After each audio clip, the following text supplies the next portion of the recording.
Hello, good afternoon. आपको सुनाई और दिखाई दे रहा है बच्चों? हेलो।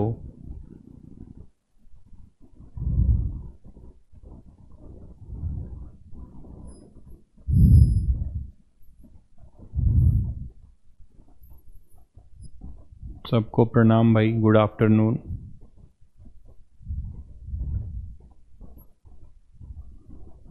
आवाज़ आपको आ रही है?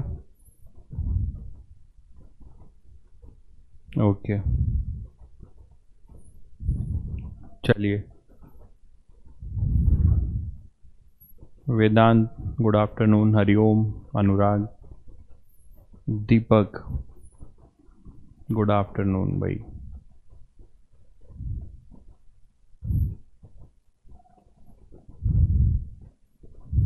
हाँ हाँ, 2 क्वेश्चन था।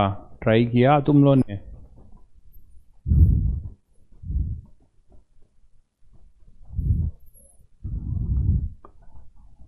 ट्राई कर लिया होगा ऑब्वियसली।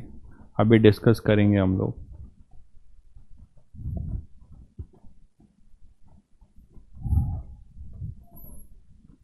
चलो फिर शुरू करते ही हैं, है ना, उसी क्वेश्चन से। तो क्वेश्चन आपका जो पहला क्वेश्चन था वो यही था ना कि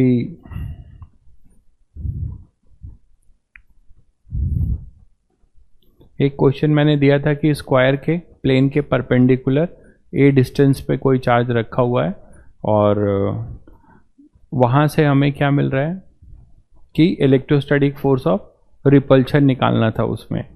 ठीक है, ठीक है। सेकंड में डाउट है आपको? ओके, ठीक है। तो पहला क्वेश्चन कौन सा था? पहला क्वेश्चन अपना कौन सा था? पीडीएफ, एक सेकंड पीडीएफ देख लेता हूँ।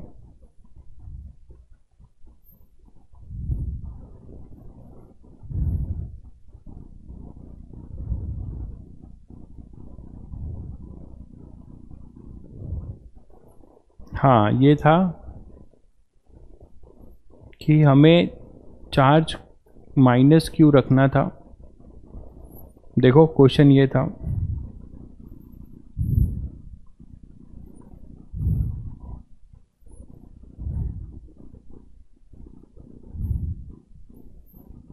यही था ना कि ये चार्ज जो है अपना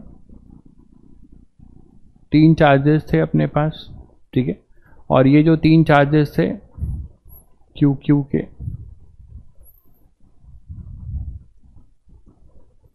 तो ये इक्विलिब्रियम में नहीं थे, है ना, ये इक्विलिब्रियम में नहीं थे।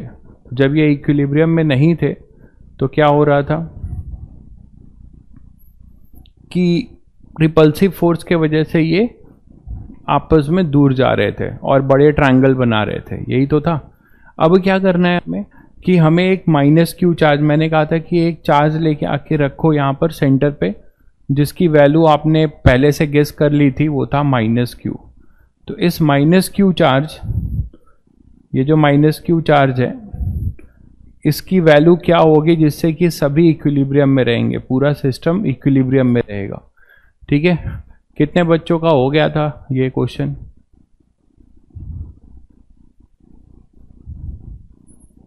डीपीपी 2 दिन बाद, ये लेक्चर होने के बाद, इस वीक में आपको डीपीपी मिल जाएगी, पहली डीपीपी। चलिए तो देखते हैं कि यहां पे हमने देखा था कि इसके वजह से जो फोर्स आ रहा था, ये फोर्स आपका इधर ही था F, और इन 2 चार्ज के बीच में जो फोर्स था वो भी अपना था F। ठीक था। अब देखो, ये तुम लोगों ने निकाल लिया था कि हमारा जो फोर्स है वो इधर लग रहा होगा, नेट फोर्स, ये आपने निकाल लिया था, है ना, ये आपने निकाल लिया था। अब देखो, अब इन दोनों फोर्स का जो नेट फोर्स है वो आपने निकाला था, ये दोनों 30 डिग्री पे थे, है ना। तो ये 2 पैरेललोग्राम से निकाल सकते हो या कंपोनेंट से निकाल सकते हो। ये देखो इधर 30 और ये भी 30। ठीक है, तो इसका कंपोनेंट लोगे तो इधर आएगा F sin 30, और इसका कंपोनेंट लोगे इधर तो ये भी आएगा F sin 30। ठीक है, और इन दोनों का कौन सा कंपोनेंट ऐड होगा, 2f cos 30, ठीक। तो 2f cos 30 ऐड हो जाएगा। अब आप ये देखो कि यहां पर ये प्लस क्यू और माइनस क्यू, इसके वजह से हमें जो एक अट्रैक्टिव फोर्स मिलेगा इस तरफ, वो मिलेगा F1 मिलेगा। अब ये जो F1 होगा ये किसको बैलेंस कर ले, ये F1 बैलेंस कर ले 2f cos 30 को, है ना। तो for charge to be in equilibrium, अच्छा आप बोलोगे सर ये तो आप जो काम कर रहे हो केवल एक के लिए कर रहे हो, ठीक है, तो एक के लिए कर रहे हैं तो ऐसे ही इसके लिए भी होगा, ऐसे ही इसके लिए भी होगा, है ना, सभी आइडेंटिकल है ना। ये तीनों चार्ज जो हैं इस माइनस क्यू के टर्म्स में सभी क्या है, आइडेंटिकल है। तो for charge to be in equilibrium, तो किसी एक के लिए करोगे वही चीज सभी के लिए होगा।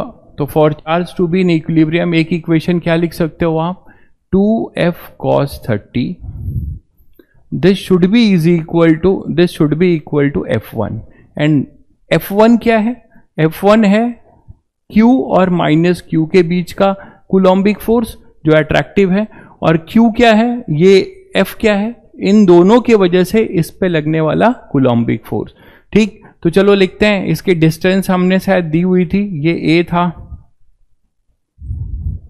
तो आपको पता है कि अगर ये A है तो ये डिस्टेंस कितना होगा, ये सेंट्रॉइड है और ये अपने पास है, मान लो इसको ट्रायंगल नाम दे देते हैं ABC, ठीक। तो ये बताओ AC डिस्टेंस कितना होगा, AC डिस्टेंस कितना हो जाएगा, a/√3। ये जो AC डिस्टेंस होगा ये डिस्टेंस अपना a/√3, सेंट्रॉइड जो है 2:1 के रेशियो में डिवाइड करता है, ये तो आप लोगों को पता होगा, जिसको नहीं पता है वो इधर देख लीजिए, फिर a/√3 AC होगा। ये डिस्टेंस हमें मिल गया, कैसे मिला, बहुत आसान है, आप इसको मैं अलग से ही यहां बता देता हूं। ये देखो, जिनको ये बात नहीं समझ में आई कि कैसे ये a/√3 हुआ, वो यहां देख लो। देखो ये इक्विलैटरल ट्रायंगल था, ये पूरी डिस्टेंस कितनी होगी, ये 60 है, तो ये a/2 है, तो ये डिस्टेंस कितनी होगी पूरी, मान लो इसे AD बोलते हो, ठीक है, सिंपल ज्योमेट्री लगा है। तो इसका tan 60 करोगे तो क्या हो जाएगा, tan 60 इक्वल टू AD/BD, यही तो लिखोगे। तो AD क्या आ जाएगा, a/2 और ये √3, तो √3 a/2 AD होगा, ठीक। अब यहां से ये सेंट्रॉइड था, तो ये डिस्टेंस ये 30 होगा, तो ये डिस्टेंस भी इसी तरह निकाल सकते हो, CD निकाल सकते हो ना। तो ये डिस्टेंस अपना जो CD होगा वो आप tan 60 से CD निकाल सकते हो, और वो हो जाएगा a/2 √3, और वहां से a/2 √3, और ये तो ये डिस्टेंस आपको मिल जाएगा। CD आप क्या लिख सकते हो, CD लिख सकते हो a/2 tan 30 लिख सकते हो। तो CD कितना आ जाएगा, ये एक बार बता रहा हूं, ये सब बहुत बेसिक बातें हैं, बट मैं कुछ भी चीज छोड़ना नहीं चाहता जिससे आपको दिक्कत हो, क्योंकि ये बार बार हर जगह यूज करोगे, है ना। तो CD क्या हो जाएगा, a/2 tan 30 क्या हो जाएगा, 1/√3, तो CD आ जाएगा a/2 √3।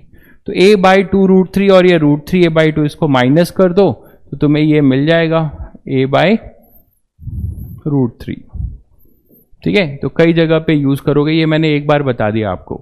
अब आपको ये भी पता है तो आप क्या करने वाले हो, दोनों को बैलेंस करो। 2f के बारे में क्या होगा, F is the force between Q and Q, तो K लिख दिया, इसमें कोई प्रॉब्लम तो नहीं है। K लिखा है किसको, उस डाइलेक्ट्रिक नहीं, 1/4πε0, इसको 9 × 10⁹, उसको कांस्टेंट K लिख दिया है, ठीक है। तो Q² अपॉन ये हो जाएगा a², cos 30 डिग्री कितना होगा, ये √3/2 इज इक्वल टू F1 बताओ क्या होगा, इसके और इसके बीच का कूलम्बिक फोर्स। और यहां पे फिर वो गलती मत करना कि सर यहां पे साइन ऐड कर दिया, साइन नहीं ऐड करना है, product of the magnitude of the charges है। तो Q × Q अपॉन डिस्टेंस निकाल चुके हो, डिस्टेंस कितना है इसका, a/√3 स्क्वायर, ठीक है। तो यहां से तुम्हें वो q मिल जाता है। देख लो क्या आ रहा है, सॉल्व कर लो। तो ये कितना हो जाएगा, ये 2 से 2 कैंसिल हुआ, ये k से k कैंसिल हुआ, ठीक है, a q से q कैंसिल हो गया। तो हमारे पास कितना आ गया, √3q/, इधर से a स्क्वायर भी कैंसिल होगा, है ना। देखो ये a स्क्वायर और ये स्क्वायर कैंसिल हो जाएगा, और ये √3 इधर जाके आ जाएगा 3q। तो q कितना आ जाएगा, q/√3, q/√3, यही आ रहा था आप लोगों का आंसर। यार ये जो लोग पूछ रहे हैं कि NS सर की क्लास नहीं चल रही, हाउ आई कैन नो बेटा, ठीक है, कुछ टेक्निकल कुछ बातें होगी, आई डोंट नो, ठीक है। तो इसीलिए कहता हूँ क्लास जब चल रही है तो प्लीज़ आप चैट का इस्तेमाल मत करिए, चैट का इस्तेमाल इसमें करिए, इसको आप रेगुलर क्लासरूम की तरह देखिए, आपको फायदा होगा। ठीक है, सबका आंसर ये आ गया। चलिए, तो ये सॉल्व कर लिया था बहुत लोगों ने, तो ये क्वेश्चन था अपना। दूसरा क्वेश्चन के लिए बढ़ते हैं, इसमें आगे बढ़ें।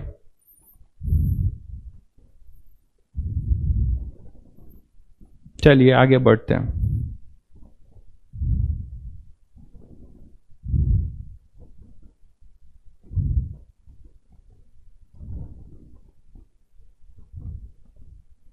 तो अब मान लो जो दूसरा क्वेश्चन था वो शायद ये था, देखो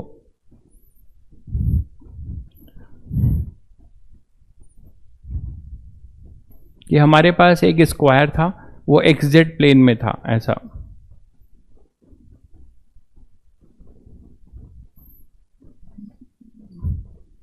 ये था, याद आ रहा है सबको, स्क्वायर जैसा लग नहीं रहा है ये।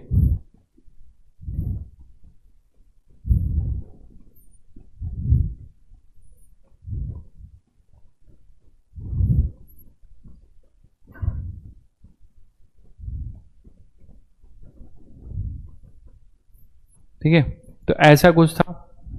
अब इसमें जो है, यहां पर इसके प्लेन में डायगोनली यहां पे आप क्या कर रहे हो, एक चार्ज रखे हुए हो, यही तो था, और ये अपना डायगोनल था, इसके 90 डिग्री पे था ये। तो यहां पे शायद सभी चार्ज क्यू थे, सभी क्यू थे, और यहां पे भी चार्ज तुम्हारा क्यू ही था, और ये डिस्टेंस भी कैसा था, ए था। ठीक है, अब हमें इस पे क्या निकालना था, फोर्स बैलेंस करना था, और ये निकालना था कि इस पे नेट फोर्स चारों मिलकर कितना फोर्स लगा रहे होंगे। ये कुछ ऐसी चीज है, देखो इधर ये अपने पास ये प्लेन है ऐसा, और यहां पे तुमने एक प्लेन में स्क्वायर बनाया है, ये स्क्वायर कैसा है, XZ प्लेन में, और ये जो मैं यहां पे ले रहा हूं, ये टिप पे तुमने एक और चार्ज रख दिया है। ठीक है, अब क्या करने वाले हो, इस पे फोर्स निकालने वाले हो। तो ध्यान से देखो कि ये अपना X एक्सिस था और ये अपना Z एक्सिस था, तो ये जो प्लेन है ये XZ प्लेन में है और ये Y एक्सिस होगा। तो अब इस पे नेट फोर्स निकालना था हमें। ठीक है, तो इस पे नेट फोर्स कैसे निकालेंगे, देखो सिमेट्री का कॉन्सेप्ट यूज करो। ये चार्ज की जो लोकेशन है, नेमिंग कर दे रहा हूं, A, B, C और D। ठीक है, तो इस चार्ज की जो लोकेशन है A और B के अबाउट जैसी है, वैसे ही C और D के अबाउट, B और D के अबाउट है, ये भी डायगोनल है, देखो। ठीक, तो पहले हम A और D के लिए, या किसी भी, इनफैक्ट दो के लिए क्यों बोल रहे हैं, इस चार्ज की लोकेशन सभी के लिए सेम है कि नहीं भाई। इस चार्ज के रिस्पेक्ट में ये चारों चार्ज क्या है, आइडेंटिकल दूरी पर है, और आइडेंटिकल प्रोडक्ट, इन सबका मैग्नीट्यूड भी सेम है। तो किसी एक पे हम फोर्स निकाल लें, वहां से कर सकते हैं। ठीक है, वहां से कर सकते हैं, या सिमेट्री का हेल्प ले सकते हैं। इस चीज को आपको और समझाने के लिए मैं क्या कर रहा हूं, इस AC को ऐसे बना रहा हूं, तो आपको ज्यादा समझ में आएगा। ये AC ऐसे बना दिया, दिख गया, ये डायगोनल। तो डायगोनल कितना हो जाएगा, देखो डायगोनल अपना हो जाएगा √2a, और √2a है, और ये तुम्हारा इसका मिड पॉइंट है, तो ये कितना हो जाएगा, √2a का हाफ, तो कितना हो जाएगा, a/√2 होगा। अब यहां पर एक चार्ज है कितना, Q। अब ये तो तुम्हारे लिए बहुत आसान है, ये है Q और ये तुम्हारा है Q। तो क्या नहीं कर लोगे, AC के लिए कर लोगे, AC के लिए एक बार कर लोगे तो उसी को ट्वाइस कर दोगे, क्योंकि वही जो है BD के लिए भी होगा। तो देखो चलो AC में क्या होगा, इन दोनों के लाइन ज्वाइनिंग से यहां पे जो फोर्स ऑफ रिपल्शन लगेगा वो ऐसा लगेगा F, और इन दोनों के वजह से भी F ही लगेगा। दोनों के लिए मैंने F क्यों लिखा है भाई बताओ, इसलिए लिखा है क्योंकि दोनों चार्जेस का प्रोडक्ट सेम है और दोनों का डिस्टेंस भी सेम है। तो यहां पर आपके पास क्या हो जाएगा, ये एंगल निकाल सकते हो, ये भी मैंने A दे रखा हुआ है तो ये एंगल तुरंत आ जाएगा थीटा। कितना लिखने वाले हो, tan थीटा। tan थीटा होगा A/A/√2 लिखोगे, tan थीटा A/A/√2। तो tan थीटा कितना हो जाएगा, √2। तो tan थीटा हमें मिल गया √2। ये क्लियर है सबको। अब tan थीटा हमें √2 मिल गया, तो अब ये थीटा है, ये 90 है, तो ये कितना हो जाएगा, 90 माइनस थीटा। ठीक, आप इसको भी tan थीटा, अच्छा tan थीटा √2। अब एक काम करो ना, इसको थीटा ले लो, तो इसको थीटा ले लोगे तो डायरेक्ट 45 आ रहा है ना, देखिए tan थीटा A/A/√2। ठीक है, या अगर इसको थीटा लोगे तो आपके पास आ जाएगा 1/√2। tan theta equal to opposite side upon base, तो A/√2 1/√2।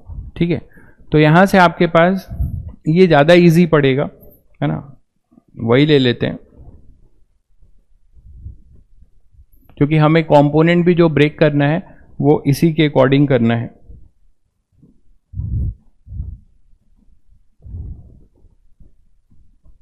देखो, तो ये अपना लाइन ज्वाइनिंग था और ये लाइन ज्वाइनिंग ये था। तो ये अगर थीटा ले लेते हो तो अभी तुमने देखा ये डिस्टेंस तो तुम्हारी A थी, ठीक है, ये डिस्टेंस अपनी A थी, और ये जो डायगोनल है, डायगोनल का यही डिस्टेंस तो है हाफ, ठीक है ना, और ये हाफ, तो √2A का हाफ, ये अपना √2A होगा ना डायगोनल, तो उसका हाफ कर दो तो कितना आएगा, A/√2। तो ये वाला A/√2 हो गया ये A। तो tan थीटा, आप ये इस वाले ट्रायंगल से tan थीटा निकालोगे तो आप क्या लिखने वाले हो, रेशियो, अपोजिट साइड है A/√2,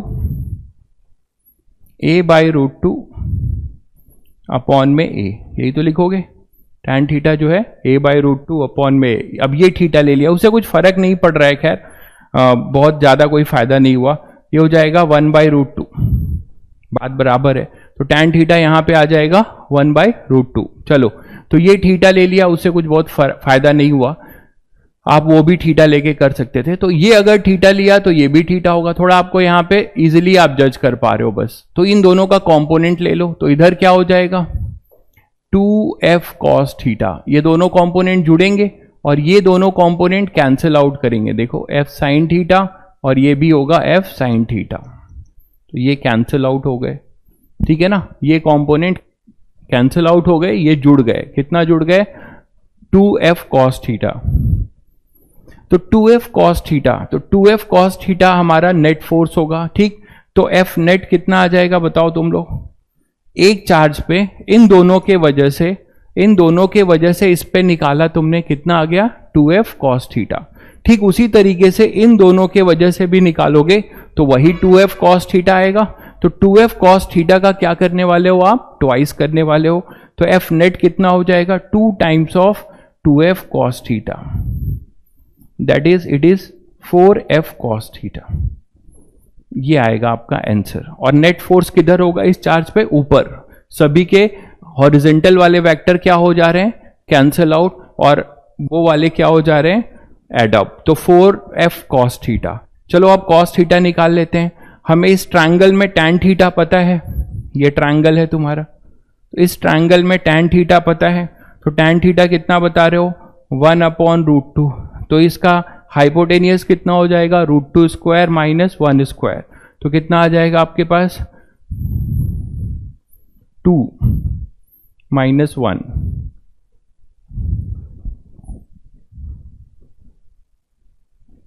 tan थीटा अपना कितना आ रहा है, 1/√2 ना, तो यहां से इन दोनों को ऐड करो तो 2√3 हो जाएगा,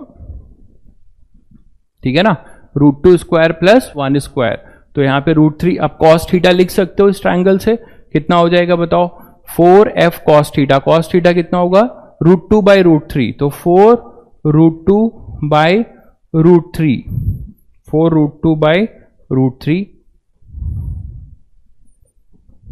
तो cos थीटा की वैल्यू लिख दीजिए और फिर f की वैल्यू लिख दीजिए। तो 4 cos थीटा लिखने जा रहा हूं, देखो √2/√3 ये लिख दिया, 4 cos theta into f, f बताओ क्या होगा, f क्या था, किसी भी इस चार्ज और इस चार्ज के बीच का फोर्स, तो f क्या हो जाएगा, k q into Q, Q square upon ये डिस्टेंस कितना है, हाँ ये डिस्टेंस भी तो निकालनी है हम लोग को, तो ये डिस्टेंस भी निकालो, तो बहुत सारे काम करने हैं इस क्वेश्चन में। तो ये डिस्टेंस कितना हो जाएगा, इसमें पाइथागोरस यूज कर लो, कितना आएगा बताओ ये डिस्टेंस, a² प्लस a²/2 का रूट, ये हो जाएगा अपना, इसको नेमिंग किया था कुछ AC ABCD ना, इसे E कर लो, तो AE डिस्टेंस कितना हो जाएगा, ये है अपना AE कितना आ जाएगा देखो, 3/2 अंडर √3/2a, तो यहां पे आप लिख सकते हो √3 kq² अपॉन √3a/2 का होल स्क्वायर, ये f हो जाएगा। ठीक है, चलो हाँ ऊपर ही लिख रहा हूं, ठीक है, ठीक है, ऊपर ही लिख रहा हूं। तो यहां पर आपके पास हो जाएगा √3/2a, तो √3/2a, इसको आप यहां पे पुट करो, और ये पुट कर दिया, यहां से f आ गया, इस f को उठाकर यहां रख दो, तो फाइनल आंसर हम लोग लिखने वाले हैं। ठीक है, फाइनल आंसर क्या होगा, थोड़ा इसको स्लाइड कर दें, ज्यादा स्लाइड हो गया क्या,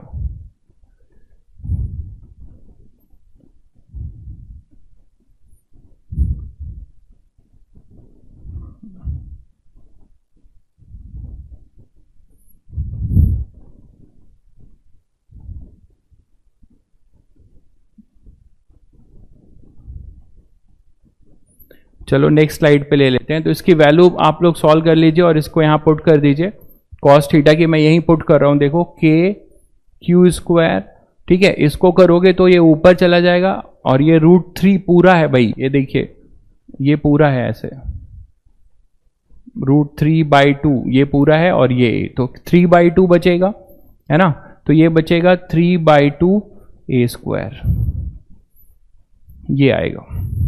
तो फाइनली अब इसको सॉल्व कर लो, एफ नेट क्या आ रहा है देखो, देखो अब ये सब कैलकुलेशन मेरे साथ खुद करो, ठीक है ना, इसीलिए बोलता हूं कि रफ कॉपी लेके खुद कैलकुलेशन करो।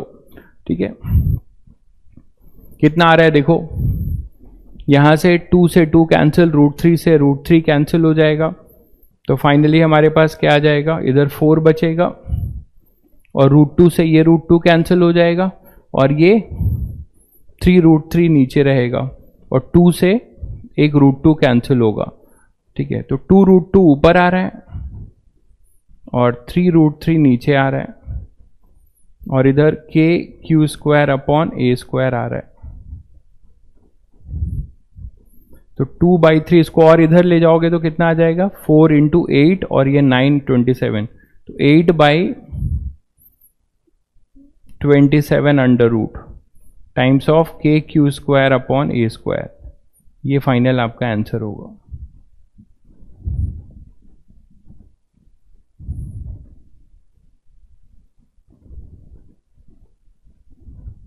ठीक है, ट्रायंगल वाले में हाँ बड़े वाले क्यू पे नेट 0 होगा, बिल्कुल सही कह रहे हैं, वो तो हमने देख ही लिया था। ठीक है, तो बड़े वाले पे नेट क्यू आपका 0 होगा। तो यहां से ये क्लियर है सबको कि हमने पहले एक बार और बता दूं कि हमने दो डायगोनल के अबाउट वाले का निकाल दिया, उसके वर्टिकल कंपोनेंट ऐड हो गए, हॉरिजॉन्टल कैंसिल हो गए, बाकी तो कैलकुलेशन है। tan थीटा मैंने यहां से निकाला, तो वहां से cos थीटा निकाल लिया, और ये आएगा दो डायगोनल के लिए 2f cos थीटा, तो बाकी दो डायगोनल के लिए अपने पास हो जाएगा और 2f cos थीटा, तो टोटल कितना आएगा 4f cos थीटा। उसके बाद कैलकुलेशन है, ठीक है, वो आप कर ही लेंगे। क्लियर हो गया?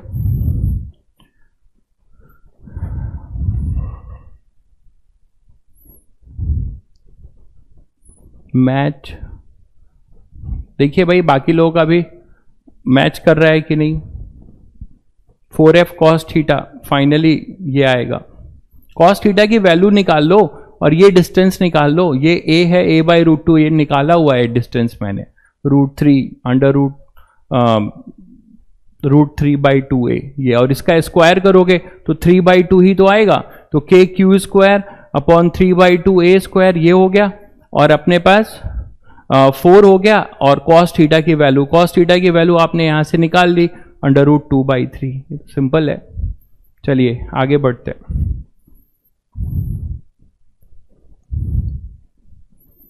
नेक्स्ट देखिए, इसी क्वेश्चन को मैं चेंज करने जा रहा हूं, ठीक है। ये सब जेई एडवांस लेवल और मेंस लेवल पहले तो पढ़ो, ये सब उसी के क्वेश्चंस हैं, ठीक है। धीरे धीरे ही आपको लेवल क्लियर होगा, अचानक बहुत परेशान हो जाओगे। नेक्स्ट क्वेश्चन करते हैं, इसी को चेंज कर रहा हूं, ठीक है। देखिए इसी को कैसे चेंज कर रहा हूं। मान लो कि अब हमारे पास 3 चार्ज सर्कल में घूम रहे हैं, 3 चार्ज जो है किसी सर्कल में घूम रहे हैं, और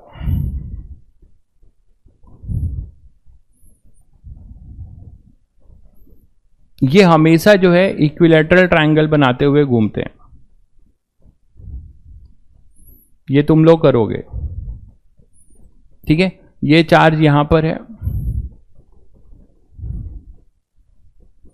Q का, ये भी Q का है, और ये भी Q का है। तीनों जो है कैसे घूम रहे हैं, कांस्टेंट वेलोसिटी से, v से घूम रहे हैं,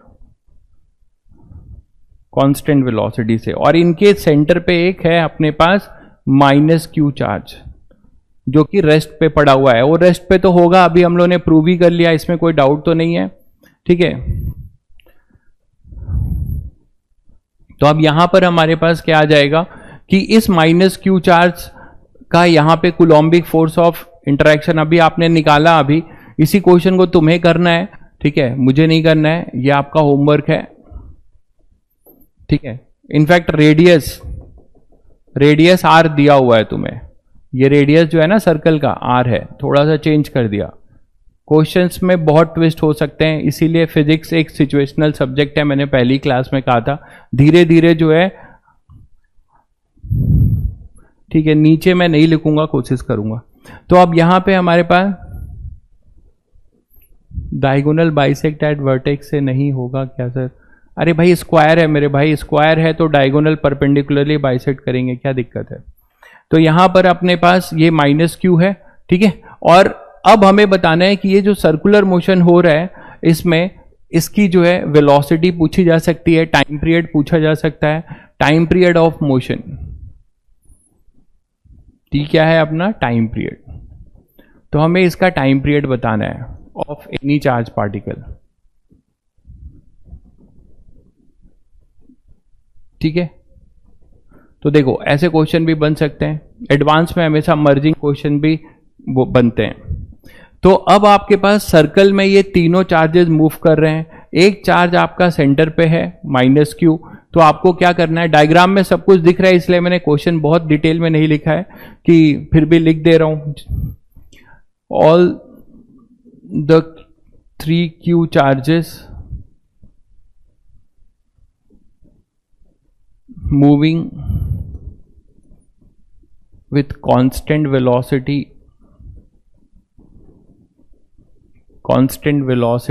v, ठीक है।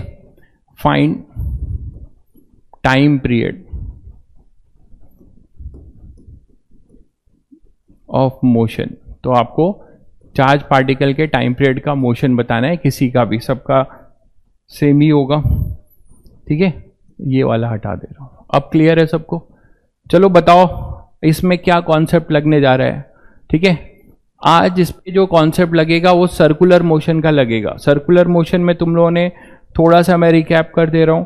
सर्कुलर मोशन में जानते हो कि किसी पार्टिकल को सर्कल में मूव कराने के लिए क्या करना पड़ेगा, एक सेंट्रीपिटल फोर्स होना चाहिए। There must be a necessary centripetal force which provide you a necessary centripetal acceleration, जो हमेशा सेंटर की तरफ होगा और उससे वो पार्टिकल सर्कल में घूमेगा। तो कम से कम एक फोर्स मस्ट है, कौन? टुवर्ड द सेंटर, जो उसको क्या प्रोवाइड करेगा? Centripetal acceleration. ठीक है, अब सेंट्रीपिटल एक्सिलरेशन प्रोवाइड करेगा ये चार्ज पार्टिकल जो इसमें तीनों घूम रहे हैं, तो कोई ना कोई सेंट्रीपिटल फोर्स होना चाहिए। अब मान लो टेंजेंशियल फोर्स भी होता है तो उसकी वेलोसिटी चेंज होगी, लेकिन आप यहां पे अभी अभी आपने देखा है कि यहां पर जो फोर्स लगेगा, है ना, वो फोर्स कौन कौन सा लगेगा? इसके वजह से नेट फोर्स ऑफ रिपल्शन इधर F लगेगा, इधर F लगेगा, ये इन दोनों के बीच का है, और -Q और Q के बीच में एक फोर्स लगेगा इधर F1। अभी अभी किया तुम लोगों ने, तो आपको पता है कि ये एंगल जो है अपना 30 डिग्री हो जाएगा। इसी को बस एक्सटेंड किया है, जैसे मर्ज किया है, ठीक है। तो 2F cos 30 और इधर F1, तो नेट सेंट्रीपिटल फोर्स क्या हो जाएगा बताओ? F1 माइनस 2F cos 30 होगा कि नहीं होगा? टुवर्ड द सेंटर, इसमें किसी कोई डाउट? ठीक है, तो नेट सेंट्रीपिटल फोर्स जो टुवर्ड द सेंटर होगा वो होगा F1 माइनस 2F cos 30। और ये जो सेंट्रीपिटल फोर्स F1 है, F1 तो अभी आपने लिखा, अभी अभी आपको मैंने प्रूफ करके बताया कि अगर ये R है, ये R है, तो ये कितना हो जाएगा इसका रेडियस ट्रायंगल का? √3R। क्लियर है? तो ये इक्विलेटरल ट्रायंगल कितने साइड का बनेगा? √3R का। अगर ये A होता था तो ये A/3। वेलोसिटी कांस्टेंट रहेगी भाई श्रेया, क्योंकि यहां पर कोई भी टेंजेंशियल फोर्स नहीं मिल रहा है।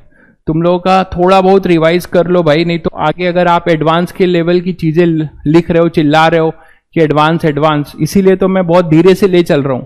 बच्चों को यही नहीं पता है यहां पर कि यहां पे सेंट्रीपिटल फोर्स लग रहा है केवल। अगर केवल सेंट्रीपिटल फोर्स लगता है तो this will only change the direction, not the magnitude. Velocity में देखो दो चीजें होती हैं, एक मैग्नीट्यूड होता है, दूसरा डायरेक्शन। तो सेंट्रीपिटल फोर्स केवल क्या करता है? Change the direction. ये ध्यान रखना, कभी भी सेंट्रीपिटल फोर्स मैग्नीट्यूड को चेंज नहीं करता, वो केवल डायरेक्शन को चेंज करता है। और यहां एक टेंजेंशियल फोर्स होगा, तो जब टेंजेंशियल फोर्स होगा तब होगा m इंटू AT, और AT is equal to D mod V by dt। ये थोड़ा बहुत पढ़ा होगा तुम लोगों ने।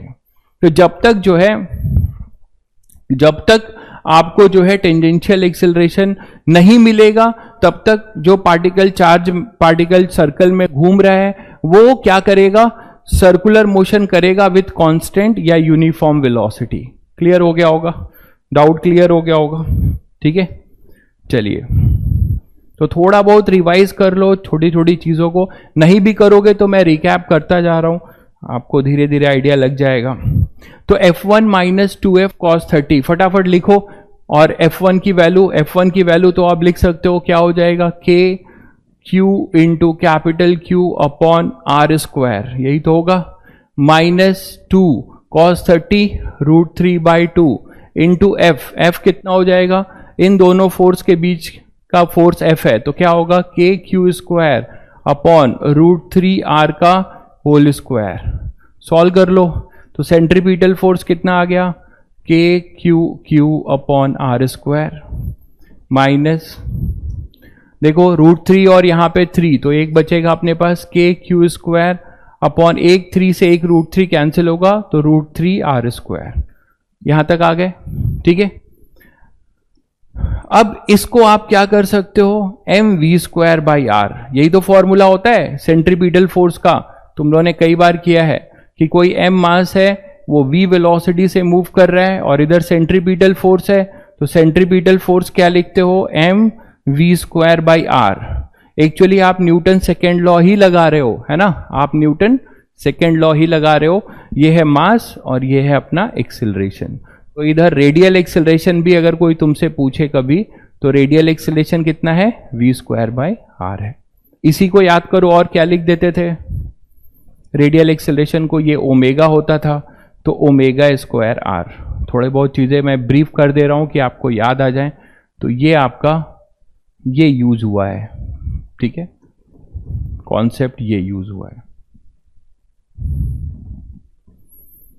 चैप्टर आपका बेटा बहुत दिन तक चलेगा, ठीक है, उसके लिए परेशान मत होइए। आपका कोर्स प्लानर आपके ऐप पे जो है अपलोड हो जाएगा बहुत जल्दी, कि कौन से चैप्टर कितने घंटे चलेंगे। तो mv²/r, ठीक है, इज इक्वल टू क्या लिख सकते हो, अब यहां से सॉल्व कर लो। ठीक है, तो यहां से जब सॉल्व करोगे तो आप यहां से क्या कॉमन ले सकते हो, k q by r square common ले लो, बस k q by r square common ले लो।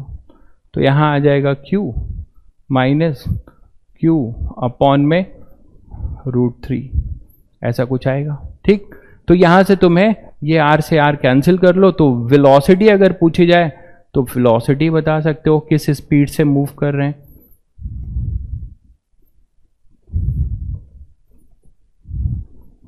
One by two. ठीक है, तो ये इस स्पीड हो जाएगा।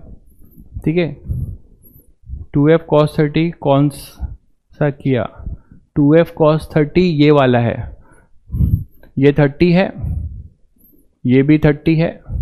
तो ये जो f है इन दो चार्जेस के बीच का आपका क्या है, रिपल्सिव फोर्स है। तो सही तो है 2f cos 30 और इधर f1। क्लियर है?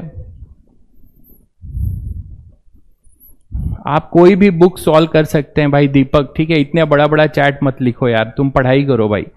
ठीक है, कोई भी बुक आप सॉल्व कर सकते हैं, बस आप पहले चैप्टर पढ़ लीजिए, कंप्लीट हो जाए तो आप कोई भी बुक सॉल्व कर सकते हैं, कोई दिक्कत नहीं है।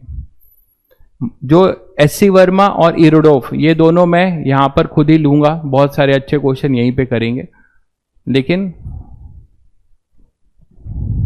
√3 का स्क्वायर, यस हाँ √3 का स्क्वायर बिल्कुल सही कह रहे हैं आप, यहाँ पे √3 का स्क्वायर भी है ना, तो ये वाला पार्ट तो यहां ध्यान दो, जिससे मुझसे भी कुछ इधर उधर हो जाता है। क्योंकि अब ये क्यों होता है, मैं उधर कमेंट देखता रहता हूं और इधर लिखता भी रहता हूं ड्यू टू दिस, तो ये इसके वजह से हो रहा है ये।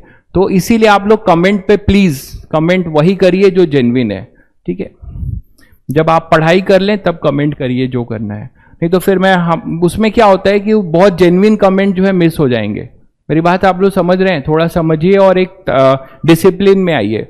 मेरा ये कहना है कि अगर मैं कमेंट किसी जेन्युइन बच्चे का, जैसे एक बच्चे का डाउट आया था कि सर यहाँ पे वेलोसिटी क्यों कांस्टेंट है, वो एक पढ़ाई से रिलेटेड एक जेन्युइन डाउट है, वो बताना मेरा काम है, तो मैंने बताया, उससे और बच्चों को भी फायदा होगा, समझ गए। लेकिन अब ये सब चीजें जो है कमेंट करते रहोगे तो मैं बार बार कमेंट की तरफ देखता रहूंगा तो चीजें थोड़ी गड़बड़ होंगी, तो या फिर मैं रिप्लाई ही ना करूं।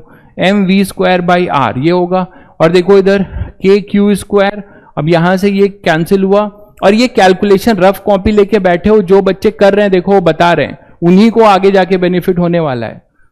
तो kq अपॉन साथ साथ में करते रहिए r² माइनस यहां से √3 से √3, तो यहां पे सही कह रहे थे, आपके पास क्या आ जाएगा kq² अपॉन यहां 3 आ जाएगा। ठीक है, अरे मैंने सही लिखा था भाई, ये 3 तो आ जाएगा, ये √3 से 3 कटा तो √3 तो आएगा ना भाई, सही तो लिखा था, क्या दिक्कत है। जो आप लोग गलत बोल रहे हो जो लोग, वो तो सही है ना, यहां पे √3 का स्क्वायर करोगे तो 3 आएगा, वो इस √3 से कैंसिल होके √3 तो आ जाएगा ना। ठीक है, तो सही है ये। तो यहां से आपके पास v हमारे पास फाइनली आया था k, और ये r जो मैंने लिखा था इसको अभी मत कैंसिल करो, mv²/r ये है। तो यहां से आपके पास कितना आ जाएगा, mv²/r is equal to kq/r common ले लो, r², तो हमारे पास आ जाएगा q माइनस q/√3, सही तो था। ठीक है, तो यहां से यहां ये कैंसिल हुआ, तो v आपको मिल जाएगा kq/m q माइनस q/√3 का √, ये आ जाएगा फाइनल आंसर। ठीक है, r हमारा रेडियस है, यस, तो रेडियस यस, रेडियस भी रहेगा, ये आ गया। अब टाइम पीरियड कैसे निकालोगे बताओ। अच्छा, अगर यूनिफॉर्म सर्कुलर मोशन हो रहा है तो टाइम पीरियड कैसे निकालोगे किसी भी पार्टिकल का, सबकी वेलोसिटी यही है, तो टाइम पीरियड कैसे निकालोगे। टाइम पीरियड के लिए क्या फॉर्मूला लिख दोगे, 2πr/v, है ना, 2πr/v, 2πr/v यही लिख दोगे।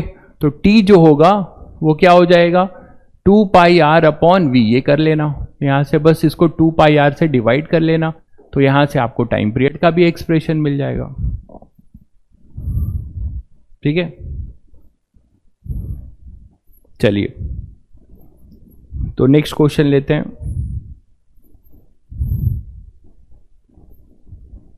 कूलम्स, ये जो भी मैं ये सब आपको अब वेरिएशन बता रहा हूं सब कूलम्स लॉ पे बता रहा हूं, सारा चीज कूलम्स लॉ पे। तो ये सब इलिस्ट्रेशंस हैं, अगर इन इलिस्ट्रेशंस को दिमाग में रखोगे तो मैक्सिमम क्वेश्चन खुद से जो है क्रैक करोगे। देखो नेक्स्ट क्वेश्चन लेते हैं। मान लो अब हमारे पास क्या है कि 3 चार्जेस है। नेक्स्ट क्वेश्चन है 3 चार्जेस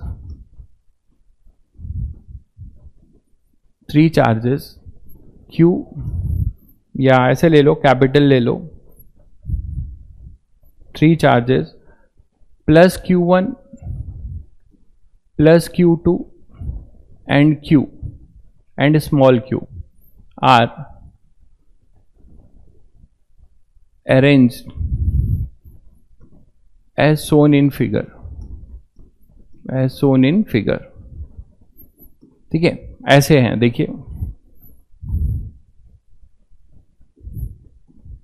ऐसे रखे हुए हैं। एक चार्ज प्लस Q1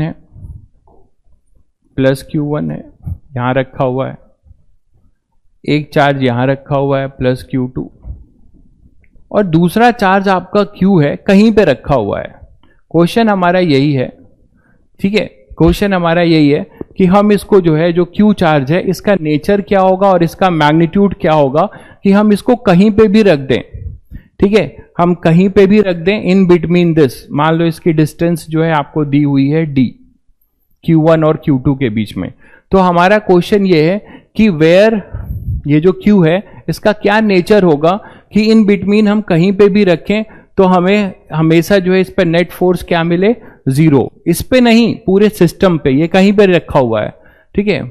फाइंड, मैं लिख दे रहा हूं, find the value of Q as well as distance from Q1 where it kept, ठीक है, ध्यान से पढ़िएगा। So that whole system is in equilibrium, whole system, ये लिखा हुआ है, whole system is in equilibrium, तो अभी तक तुम क्या करते आए हो? इक्विलिब्रियम का नाम सुन के नेट फोर्स 0 करते आए हो, है ना। इक्विलिब्रियम से क्या करते आए हो कि नेट फोर्स अपना 0 करते आए हो। तो करो थोड़ा सा ट्राई, तुम्हें दोनों चीज निकालनी है कि ये x Q1 से कितनी डिस्टेंस पे रखा होगा, ठीक है, ये भी निकालना है और इसकी वैल्यू भी। अच्छा, नेचर बताओ क्या होगा? अगर इस पूरे सिस्टम को इक्विलिब्रियम में करना है तो इसका नेचर क्या होना चाहिए? नेगेटिव होगा, बिल्कुल सही बात है। ये चीज तो आप सब लोग देख पा रहे हो कि अगर पूरा सिस्टम अगर हमारा इक्विलिब्रियम में है, देखिए मेरी बात समझिए, ये नहीं बोला है क्वेश्चन में कि Q इक्विलिब्रियम में है, केवल आपको Q को इक्विलिब्रियम नहीं देखना है, केवल इन तीनों पे नेट फोर्स 0 होना चाहिए, इन तीनों पे नेट फोर्स अपना 0 होना चाहिए। तो तीनों पे नेट फोर्स 0 होने के लिए क्या पॉसिबिलिटी है बताओ जरा, कि पहले इन दोनों को देखो कैसे एनालाइज करोगे। देखो इधर ये प्लस Q1 है, ये प्लस Q2 है, अभी इन दोनों पे बात करो तो ये दोनों पे हमेशा कैसा लगेगा? रिपल्सिव फोर्स लगेगा। देखो इस पे इधर लगेगा और इस पे इधर लगेगा, ठीक है। अब तुम जो Q लेके आओगे वो Q माइनस अगर हो जाए तो इस F को, ये माइनस Q का फोर्स कुछ F1 इसको काउंटर बैलेंस कर सकता है, और यहां पे ये माइनस Q का ये और ये प्लस Q का फोर्स इसको यहां पे बैलेंस कर सकता है, F1 डैश, दोनों अलग अलग होंगे, डिस्टेंस अलग अलग होगा। तो आपने क्या देखा कि अब इसी पे सब कुछ टिका हुआ है कि हमारा जो Q चार्ज है होगा तो वो नेगेटिव, क्योंकि वो नेगेटिव होगा तभी इन दोनों के रिपल्सिव फोर्स को वो क्या करेगा? ओवरकम करेगा, ठीक है। अब इस पे भी तो इन दोनों पे इक्विलिब्रियम की पॉसिबिलिटी बन रही है, क्योंकि दो हमें अपोजिट फोर्सेस मिल रहे हैं। तो जब तक हमें दो अपोजिट फोर्सेस मिल रहे हैं तो हम एक पॉसिबिलिटी बना सकते हैं कि अच्छा वो कैंसल आउट कर सकते हैं। इसकी बात कर लो F1, इस पे भी तो इक्विलिब्रियम होना चाहिए, तो क्या होगा? प्लस Q1 का इधर होगा और प्लस Q2 का इधर, तो ये भी अपोजिट है ना। तो तीनों चार्जेस पे अपोजिट फोर्सेस की पॉसिबिलिटी बन रही है, कब? जब चार्ज हमारा जो स्मॉल q है वो नेगेटिव होगा। तो क्लियर है? तो ये हमें पता चल गया कि वो नेगेटिव है। अब वो कितनी डिस्टेंस पे है, मान लिया इन जनरल x पर है और ये हमें नहीं पता, तो ये d माइनस एक्स पे है।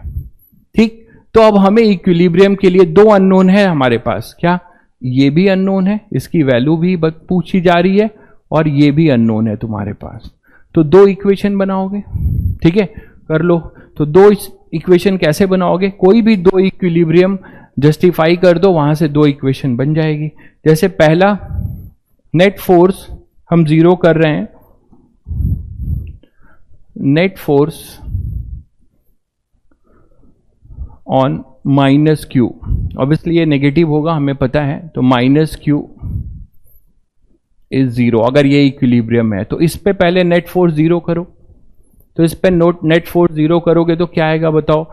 इसके वजह से इस पे एक फोर्स लग रहा होगा, इधर एक लग रहा होगा F on Q due to Q1, और इधर लग रहा होगा F on Q due to Q2। तो F on Q due to Q1, this should be equal and opposite, equal to F on Q due to Q2। ठीक है, अब इसमें भी बच्चे क्या मिस्टेक कर देते हैं, बहुत स्लाइड मिस्टेक होता है, वो देख लो। बहुत बच्चे क्या करते हैं कि इसको जब आप देखिए, अगर आप ऐसे लिखते हो वेक्टर वाइज, तो आपको ऐसे लिखना चाहिए, इक्वल टू जीरो। तब जाके ये इधर करोगे, तब जाके आपके पास आएगा माइनस। अगर वेक्टर लिखते हो तब ये लिखना सही है कि vector this equal to minus times of this, लेकिन इसका मैग्नीट्यूड क्या होगा? मैग्नीट्यूड तो बराबर होगा, तो मैग्नीट्यूड बराबर कर दिया। चलो लिखो इसको, क्या लिखोगे? के मतलब 1/4 पाई एप्सिलॉन नॉट, 9 इंटू 10 की पावर 9। तो k Q1 Q upon x square is equal to k Q2 Q upon d minus x का होल स्क्वायर। ठीक है, यहां से के क्यू कैंसिल होता है और हमें एक्स, एक इक्वेशन ये मिलती है, Q1 upon Q2 equal to x upon d minus x, और ये अंडर रूट, एक इक्वेशन ये मिल गई। ठीक है, क्वेश्चन में हाँ मैग्नीट्यूड भी पूछा जा रहा है, कि आपसे मैग्नीट्यूड पूछा जा रहा है, लिखा है ना मैंने क्या, find the value of q as well as distance. इसमें value of q and its nature भी आप लिख सकते हो, है ना, तो आपको जज करना है। तो यहां पे ये एक इक्वेशन आ गई भाई। अब दूसरी इक्वेशन क्या करें, किसी इस वाले पे इक्विलिब्रियम जस्टिफाई कर लें या इस वाले पे। तो मान लो मैं net force on Q1 is also zero, क्योंकि वो भी इक्विलिब्रियम है। देखो इस वर्ड का बड़ा मीनिंग है, होल सिस्टम इज इक्विलिब्रियम, है ना, whole system is in equilibrium. तो एक बार हम Q को इक्विलिब्रियम कर रहे हैं, स्मॉल q को, और एक बार Q1 को, आप Q2 को भी कर सकते हो, तो वहां से भी इक्वेशन मिल सकती है। तो क्या आ जाएगा, net force Q1 is also zero. तो करो जीरो, क्या आएगा बताओ? ये अपना Q1 है, ठीक है, इस पे फोर्स लगाएगा एक Q2 जो कि रिपल्सिव होगा इधर, तो F on Q1 due to Q2 इधर होगा, और यहां पे माइनस Q पड़ा हुआ है। ठीक, तो इस पे फोर्स इधर लगेगा, तो ये फोर्स कौन सा होगा? F on Q1 due to minus Q, यही तो होगा। तो दोनों को बैलेंस कर लो, कितना आएगा बताओ? इन दोनों को बैलेंस करोगे तो मैं आगे वाले स्लाइड में लिख देता हूं, बच्चों को दिखेगा नहीं। ठीक है, तो आगे वाले में देख लेते हैं क्या हो जाएगा।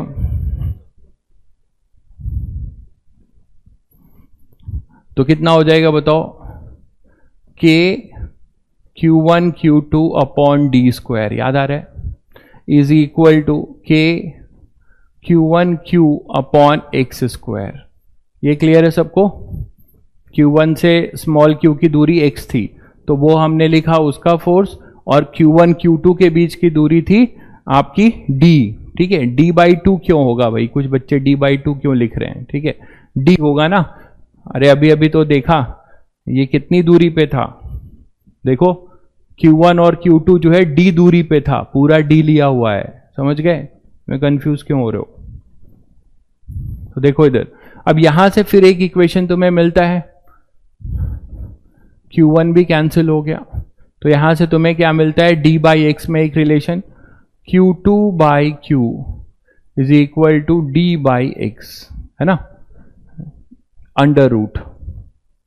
तो ये दूसरी इक्वेशन है। और पहली इक्वेशन हमने निकाली थी, पहली इक्वेशन हमारी क्या थी, ये देखो, पहली इक्वेशन आई थी root Q1 upon Q2 is equal to root Q1 upon Q2 equal to x upon d minus x. ठीक है, ये पहली इक्वेशन थी। तो अब इन्हीं दोनों को सॉल्व कर लेना है, x और q निकाल लेना है। ये अपनी दूसरी इक्वेशन हो जाएगी, ये पहली। तो यहां से हमें क्या निकालना है, स्मॉल q और x, फटाफट निकालो। इसको ऐसे भी कर सकते हो, उल्टा कर लो, इसको उल्टा लिख सकते हैं, देखो थोड़ा सॉल्विंग इजी हो जाएगा। Q2 upon Q1 equal to d minus x upon x. इसको और लिख सकते हो d by x minus one, minus one को इधर ले आओ। ठीक है, तो रूट Q2 अपॉन, इसको root Q2 upon root Q1 भी लिख सकते हो। तो root Q2 upon root Q1 और इधर ले आओगे तो plus one equal to d by x. बोलो, और d बाई एक्स आपने निकाल रखा है, कितना है, वो है root Q2 upon root Q, यही तो है। तो यहां से तुम्हें मिलेगा root Q2 plus root Q1 upon में root Q1 root Q2 is equal to 1 upon root Q। ठीक है, इसको अब आप उल्टा कर लो, Q आ जाएगा।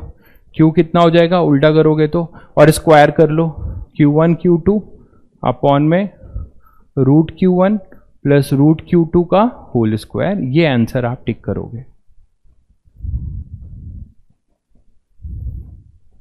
हाँ, गिवन है ना, होल सिस्टम इक्विलिब्रियम, तभी तो कर रहे हैं, क्वेश्चन में लिख दिया था मैंने। ठीक है, तो Q1 Q2 upon under root Q1 plus Q2 का होल स्क्वायर, ये आ जाएगा स्मॉल q। ठीक है, अब स्मॉल q तुम्हें मिल गया, तो तुम्हें x चाहिए, x भी निकाल लोगे, यहां से वो डिस्टेंस निकाल लो। डिस्टेंस कितना हो जाएगा, x is equal to d under root q by Q2, है ना।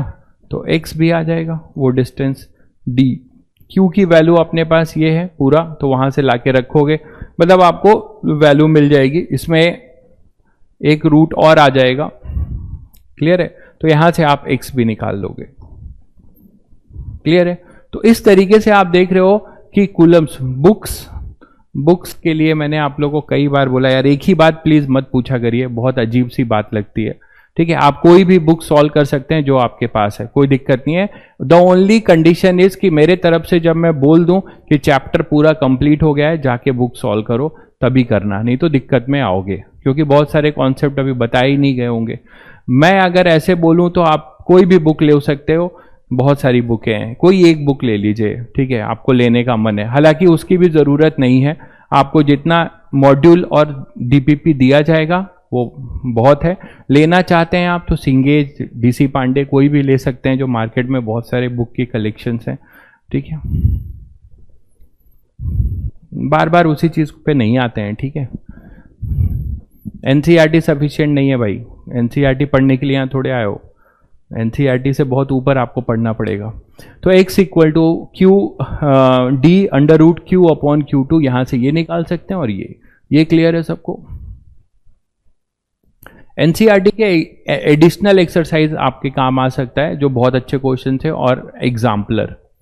एडवांस के लिए आपको इरोडोफ सॉल्व करना है, जो कि यहाँ पे सॉल्व होगा कुछ, और कुछ आगे आपको मैं डीपीपी के फॉर्म में दूंगा।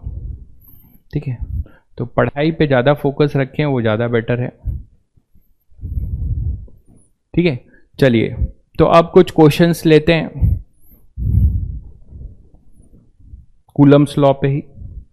जैसे मान लीजिए ये क्वेश्चन है आपके सामने, एक बार अच्छे से पढ़ लीजिए, ठीक है, मन शांत करके पढ़ लीजिए।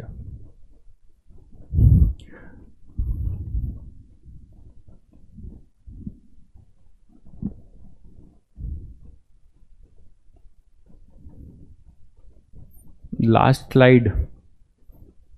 स्लाइड लीजिए।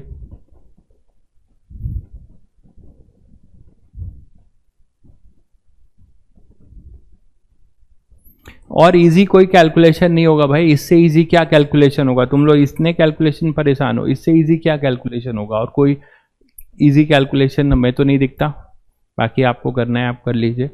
ये सबसे इजी कैलकुलेशन ही किया है मैंने, कुछ है थोड़े, बस मैंने क्या किया है, यहाँ से पहले वाले इसको क्या किया है, इसको उल्टा करके डिवाइड कर दिया, यहाँ से d बाई एक्स का रेशियो लिया, क्यों, क्योंकि मुझे d बाई एक्स पहले से पता था, यहां से कर दिया। ठीक है, चलो बेटा आगे बढ़ते हैं, ये हो गया होगा। तो अपना ये पहला क्वेश्चन है, ये करते हैं। क्वेश्चन ये कहता है, two identical small equally charge conducting balls are suspended from long threads secured at a point. Secured at a point मतलब क्या करेंगे, बांध दिया गया है। Secured at a point, the charges and masses of the balls are such that they are in equilibrium when the distance between them is a. तो इन दो रस्सियों से आपने दो चार्ज बांध रखे हैं, दो रस्सियों से दो चार्ज को बांध रखे हैं और एक कॉमन पॉइंट के अबाउट। ठीक है, अब क्या बोला जा रहा है, the length of the thread जो है वो L है, लेकिन सारी कहानी इस एजम्पशन पे भी टिकी हुई है। ये एजम्पशन लिखा हुआ है जो L is much much greater than A, one of the ball is then discharge. एक बॉल क्या होता है, डिस्चार्ज हो जाता है, मतलब तुरंत नहीं, उसमें चार्ज कम होने लगता है।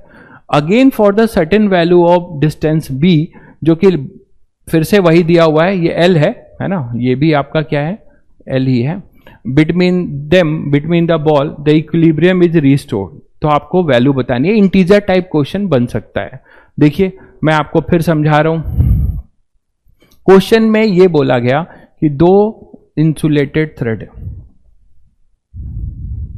उसके साथ दो बॉल ऐसे कॉमन पॉइंट पे हैंगे। अब यहां पे टू आइडेंटिकल चार्ज है, तो यहां पे भी Q ले लेते हैं, यहां पे भी Q। ये सिस्टम इक्विलिब्रियम में था, अब इक्विलिब्रियम में था, ये डिस्टेंस L है और ये डिस्टेंस A बोली जा रही थी। लिखा है देखिए, distance between them is A। Question को बहुत ध्यान से पढ़ना चाहिए। A डिस्टेंस पे जब ये था तो ये इक्विलिब्रियम में था, ठीक है, तो ये डिस्टेंस अपना A था, तब ये इक्विलिब्रियम में थे। तो मान लो ये इधर थीटा हो गया, ये थीटा है, इक्विलिब्रियम की कंडीशन लगाते हैं। अब इस पे देखो नेट फोर्स क्या लगेगा, पहले इस जो पहला कंडीशन बोला है उसको हम यूज करते हैं। तो देखो क्या लगेगा, पहले वाले में क्या लगेगा, इधर टेंशन लगेगा T, इधर Fe लगेगा, कूलॉम्बिक फोर्स ऑफ रिपल्शन Fe है ना, और इधर लगेगा अपना mg। सेम कहानी इसके साथ भी होगी, इधर लगेगा Fe, इधर लगेगा सेम टेंशन लगेगा क्योंकि थीटा सेम होगा, और इधर लगेगा mg। तो किसी एक पे इक्विलिब्रियम जस्टिफाई कर सकते हो, किसी एक पे आप इक्विलिब्रियम जस्टिफाई कर दो, क्या हो जाएगा। मैंने यहाँ पे देखो, अब यहाँ पे भी तुम्हें समझने वाली बात है, ठीक है, स्लाइड पे ध्यान दीजिए। इधर तो थीटा है और इधर आपके पास ये, मैं बोलूंगा कि कुछ बच्चे कहेंगे सर Fe और mg का कंपोनेंट ले लें स्ट्रिंग के लॉन्ग, आप ले सकते हो, कोई दिक्कत नहीं है, बट आपका मेहनत बहुत बढ़ जाएगा, आपका मेहनत बहुत बढ़ जाएगा। तो आप क्या कर सकते हो, T है और ये थीटा है, तो इधर आ जाएगा अपने पास T cos थीटा और इधर हो जाएगा T sin थीटा है। हमें केवल एक का कंपोनेंट लेना पड़ेगा, बताओ। तो यहां से तुम्हें क्या मिला इक्विलिब्रियम, बताओ। Fe किसके बराबर होगा, T sin थीटा के। तो एक इक्वेशन हम लोग लिख सकते हैं, T sin theta is equal to Fe, लिख सकते हो। और यहां से लिख सकते हो T cos theta is equal to mg, ऐसा लिख सकते हो, ठीक है। अब इसको अगर आप डिवाइड करो तो आपको क्या मिलेगा, tan theta equal to Fe by mg।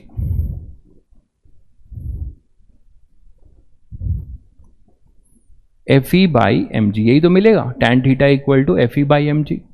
अब Fe लिखोगे, जो मैं यहां लिख रहा हूं इस तरफ, तो tan theta equal to Fe by mg, इसको मैं यहां लिख दे रहा हूं।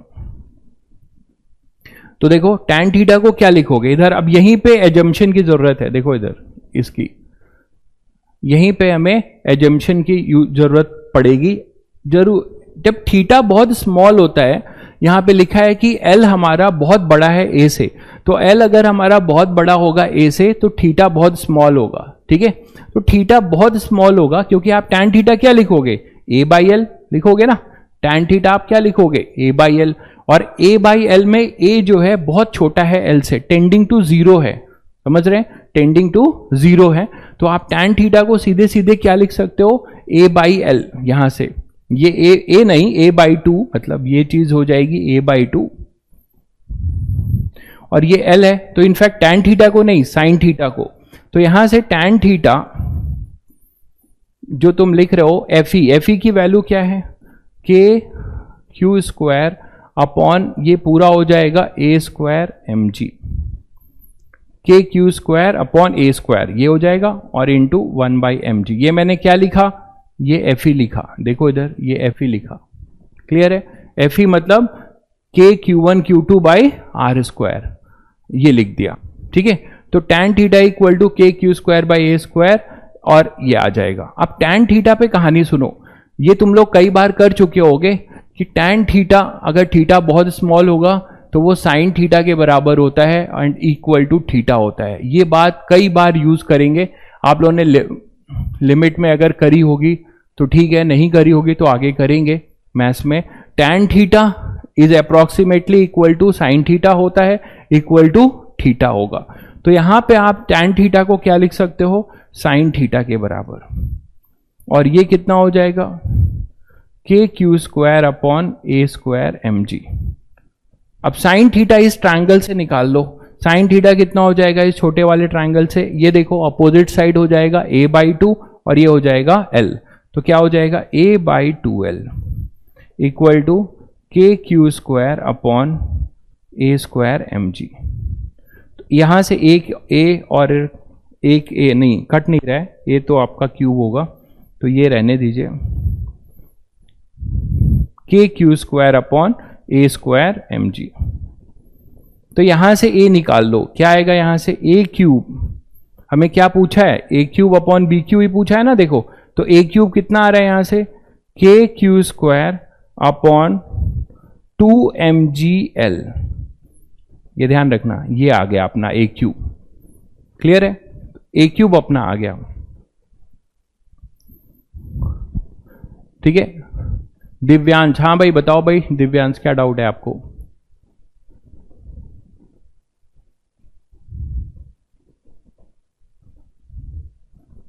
अभिषेक लिख रहे हैं सर पढ़ेंगे कब, अब पता नहीं उनको ये क्या लग रहा है।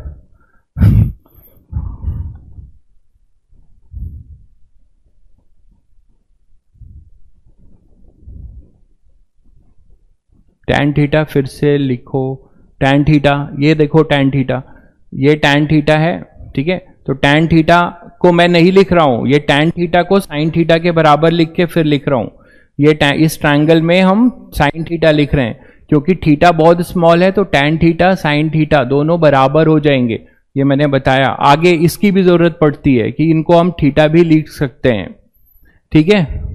तो अब यहां से अपने पास आ जाएगा tan थीटा, sin थीटा हो जाएगा अपने पास, ये sin थीटा हो जाएगा, tan थीटा को ही आपको क्या लिखा है मैंने, ये देखो sin थीटा, और sin थीटा की वैल्यू ये लिख दी है, sin थीटा कितना हो जाएगा a by two upon L, तो 2 ऊपर कैसे होगा भाई, ये सब बहुत छोटी छोटी बातें हैं ये सब। sin थीटा जो है अपने पास होगा इस ट्रायंगल से अपोजिट साइड अपॉन हाइपोटेनियस, तो opposite side a by to है ना, तो a बाई टू एल ही तो होगा, equal to k q square A square m जी, सही तो है, तो यहां से आपको a क्यूब मिल गया, क्लियर हो गया होगा आई थिंक।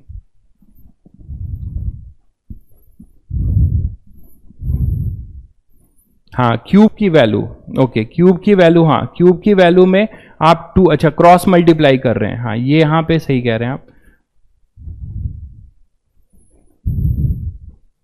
क्रॉस मल्टीप्लाई कर रहे हैं आप, तो आप सही कह रहे हैं, यहां से आ जाएगा a cube is equal to k q square upon k q square 2l upon m g. अब ठीक है, शायद ये आप कहना भी चाह रहे थे, मैं समझ नहीं पाया। आप a क्यूब जो आएगा वो आ जाएगा अपने पास k q square 2l upon m g, ये क्लियर है सबको, ठीक है, ओके। चलिए तो अब आपने एक पार्ट कर लिया, अब ये क्या बोलता है यहां से, अब एक बहुत बड़ा तब आपको ध्यान से देखने वाली बात क्या होगी उसको समझो। अब ये बोलता है कि ये डिस्चार्ज होने लगे, लिखा है ना, वन ऑफ द बॉल, एक बॉल का चार्ज धीरे धीरे क्या होने लगा, डिस्चार्ज, मतलब इस बॉल के चार्ज को अब धीरे धीरे क्या कर दो, कम कर दो। तो जब कम करोगे तो बताओ मुझे कि जो अब या तो चार्ज को कम कर दो या डिस्टेंस को बढ़ा दो, दोनों में से अगर कोई कुछ भी करोगे तो इलेक्ट्रोस्टैटिक फोर्स ऑफ रिपल्शन घटेगा। ठीक बात है। तो यहां चार्ज कम कर रहे हो, इस कॉन्फ़िगरेशन में अभी इक्विलिब्रियम में है, अब ये Q को एक Q को उससे कम कर दे रहे हो तो फोर्स घटेगा। और अब आगे देखते हैं, आगे वाली स्लाइड में मैं ले रहा हूं।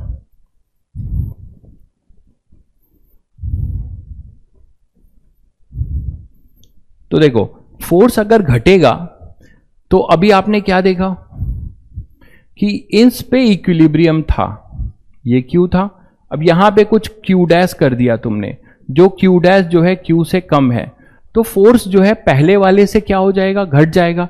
तो इक्विलिब्रियम गड़बड़ाएगा ना, ये इक्विलिब्रियम था, अब धीरे धीरे क्या होगा, Fe कम होगा, Fe इधर था वो कम होगा, तो क्या होगा बताओ, इधर था ना Fe, ये कुछ Fe डैश हो जाएगा, और इधर T cos थीटा था, T था, और इधर था अपना T cos थीटा। तो T cos थीटा तो अभी थीटा पे वही है, ये कम का हो गया, तो ये इधर मूव करेगा, ये इधर मूव करेगा, समझ गए। तो अब ये दोनों पास आएंगे, और कब तक पास आएंगे भाई, पूरा पास आ जाएंगे।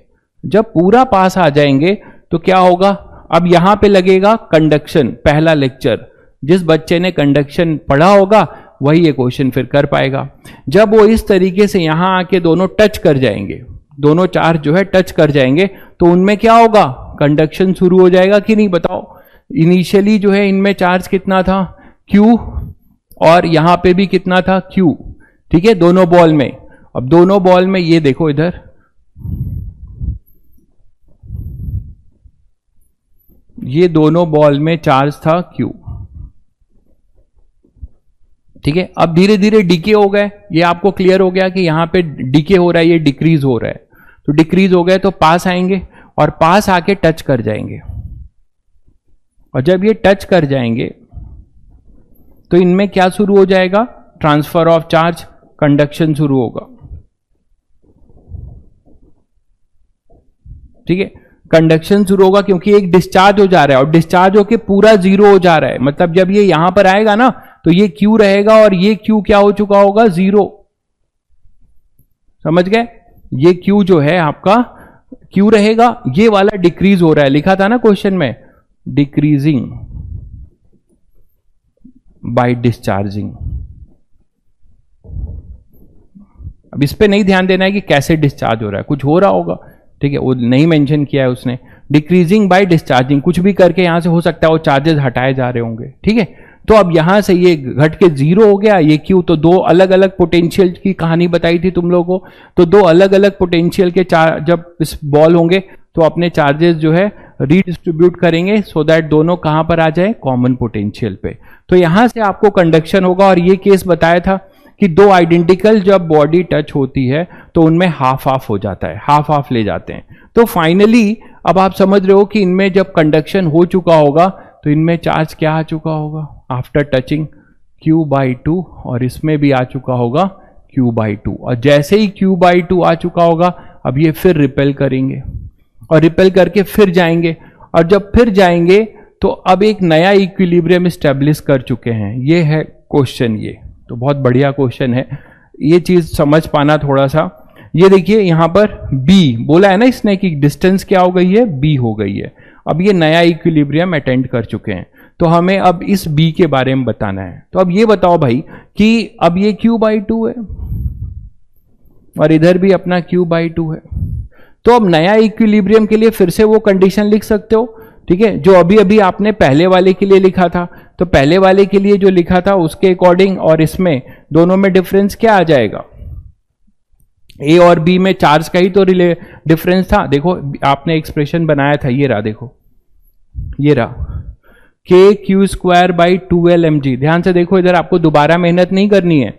A³ जो था वो क्या था, KQ²2L/mg, तो mg कांस्टेंट है भाई, 2L कांस्टेंट है, K कांस्टेंट है, तो A³ किस पे डिपेंड कर रहा है, Q² पे, ठीक। तो A³ जब Q² पे डिपेंड कर रहा है तो बी क्यू भी किस पे डिपेंड करेगा, क्यू स्क्वायर पे, और बी क्यू के लिए क्यू कितना है, क्यू बाई 2 है।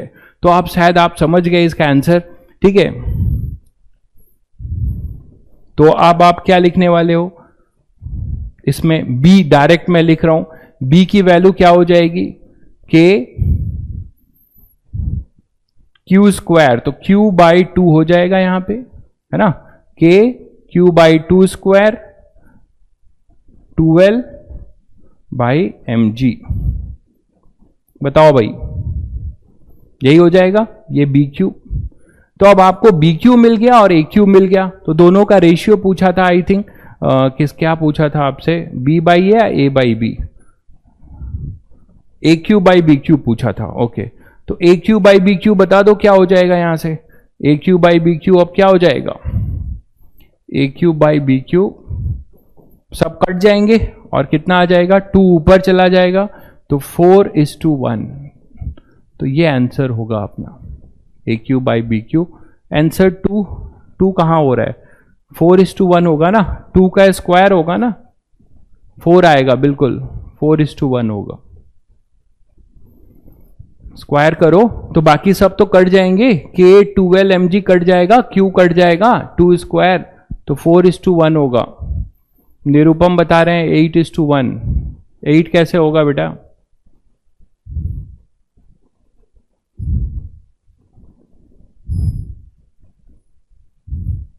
अरे भैया बेसिक से ही पढ़ा रहे हैं भैया, कितना बेसिक से क्या पढ़ाएं, अब इससे बेसिक कुछ नहीं हो सकता। कूलम्स लॉ बता दिया, अब उस पे आगे आप आईआईटी की कोचिंग के लिए ही तो क्लास कर रहे हो ना मेरे भाई, तो केवल कूलम्स लॉ बता के छोड़ दें तो क्या मतलब है इस क्लास का, ठीक है। अभी तो बहुत दूर तक जाना है, अभी बहुत एक से एक क्वेश्चंस मिलेंगे, तो मैं इसी में बेसिक की दिक्कत आने लगी। बेसिक तो बता दिया, 2 लेक्चर बेसिक ही तो बताया, आप क्वेश्चंस कर रहे हैं।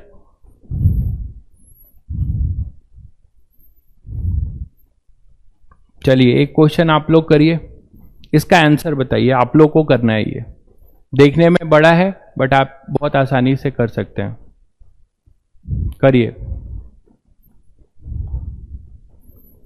थोड़ा सा पढ़िए, जल्दी बताइए।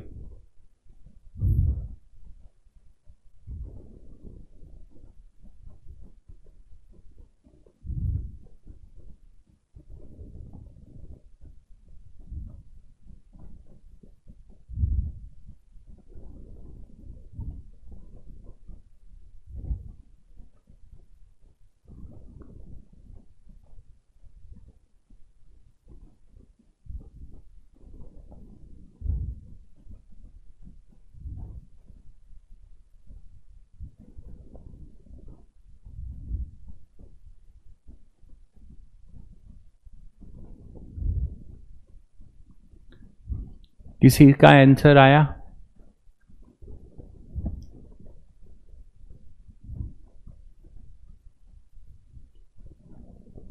ये केवल कूलम्स लॉ पे इतनी प्रैक्टिस चल रही है।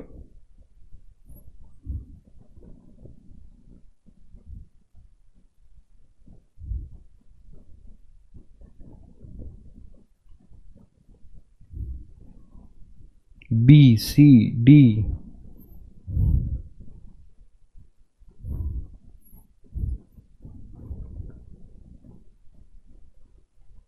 क्वेश्चन समझ नहीं आया, चलो समझा रहा हूं। अब देखो, जिनका डी आ रहा है भाई वो शायद सही है, जो डी बहुत कम का आया था, 1 का आया था, सब बी ए ज्यादा लिख रहे हैं। चलो खैर करते हैं, अब इस क्वेश्चन में कोई दम नहीं है, अगर आप ध्यान से पढ़ो तो बहुत आसानी से कर सकते हो। देखो बोर्ड पे देखो अब, ठीक है, चैट बंद करो, बोर्ड पे देखो।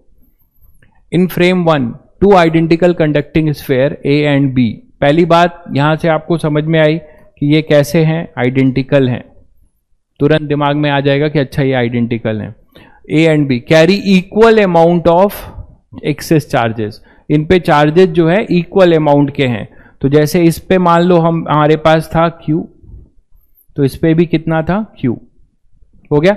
बहुत फटाक से एक क्वेश्चन तुम्हें करना चाहिए था सभी लोगों को, बट एक ने बस, सत्यम ने डी आंसर दिया, अब लोग डी देने लगे, शायद आ गया आप लोगों का सही। The spheres are separated by a distance d and sphere A exerts an electrostatic force on sphere B which has a magnitude F। अब इन दोनों के बीच में जो मैग्नीट्यूड लग रहा है फोर्स का, वो दोनों F लग रहा है। ये दिया है इन्होंने, ये क्वेश्चन में गिवन है अभी तक, क्लियर है? क्वेश्चन में ये आपको गिवन है। यहां तक क्लियर है सबको?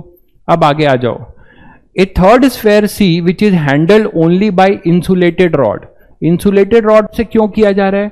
क्योंकि C को जब ले आओगे इंसुलेटेड रॉड से पकड़ के ला रहे हैं C को, क्योंकि अगर वो इंसुलेटेड रॉड नहीं होगा तो C पे जो चार्ज होगा ना वो रॉड पे भी फैल जाएगा। कंडक्टर में चार्ज फैल जाते हैं सरफेस पे।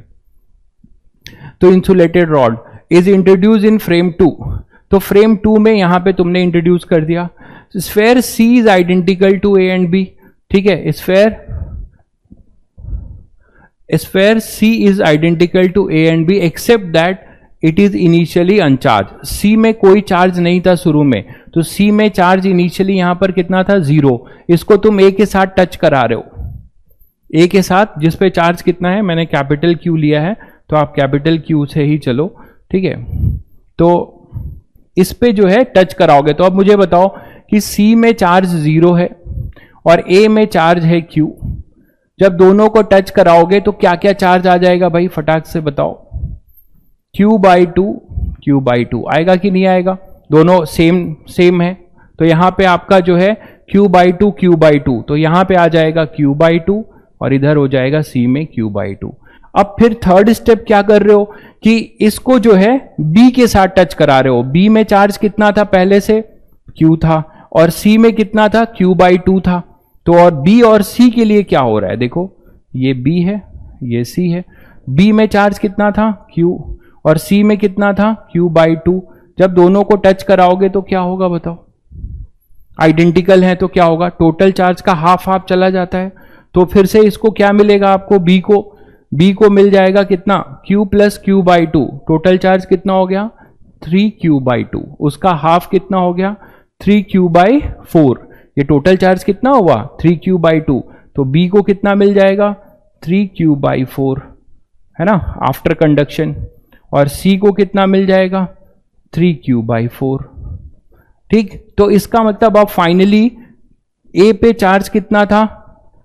A पे चार्ज कितना बचा था? Q/2। B पे कितना आ गया था? 3Q/4।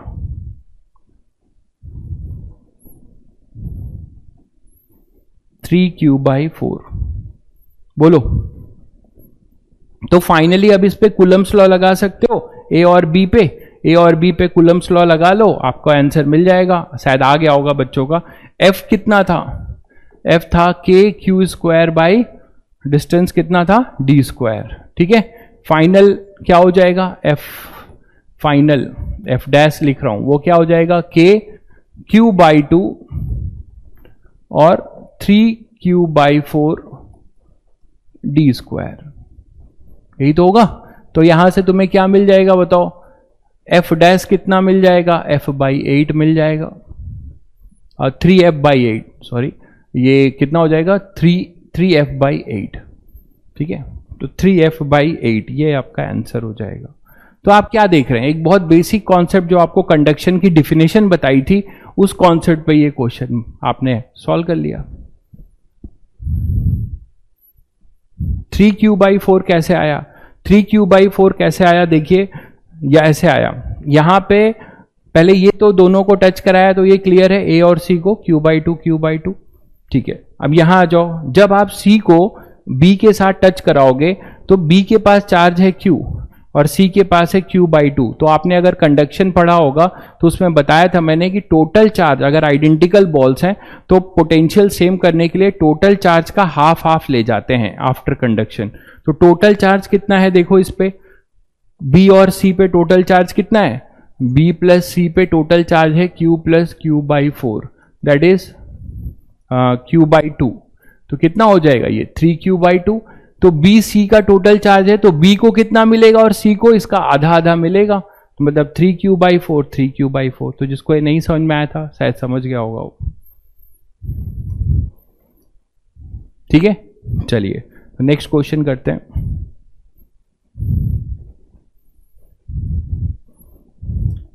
एक क्वेश्चन करिए आप जेईई मेंस का 2021 का, जल्दी से आंसर दीजिए।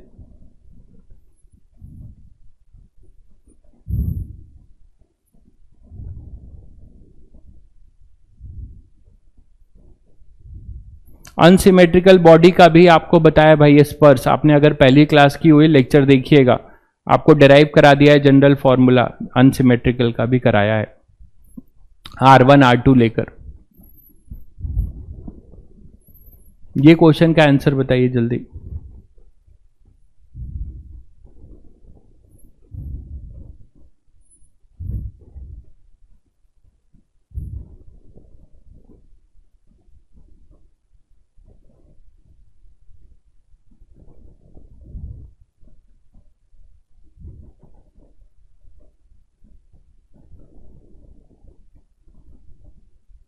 सी आ रहा है।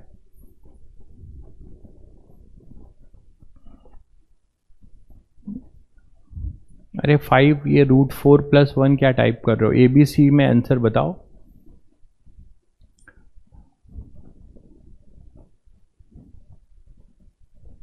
चलो करते हैं आंसर। चलो देखो, 2 particle A and B having charges 20 microcoulomb and -5 microcoulomb, A और B दिए हुए हैं, ठीक है, 20 माइक्रोकूलम और -5 माइक्रोकूलम रेस्पेक्टिवली हेल्ड फिक्स। ये भी देखिए, अभी इसमें परेशान मत होना कि ये मूव कर रहे हैं, मूव नहीं कर रहे हैं, ये दोनों क्या कर रहे हैं, ऐसे ही फिक्स पड़े हुए हैं, fix with A separation of 5 centimetre.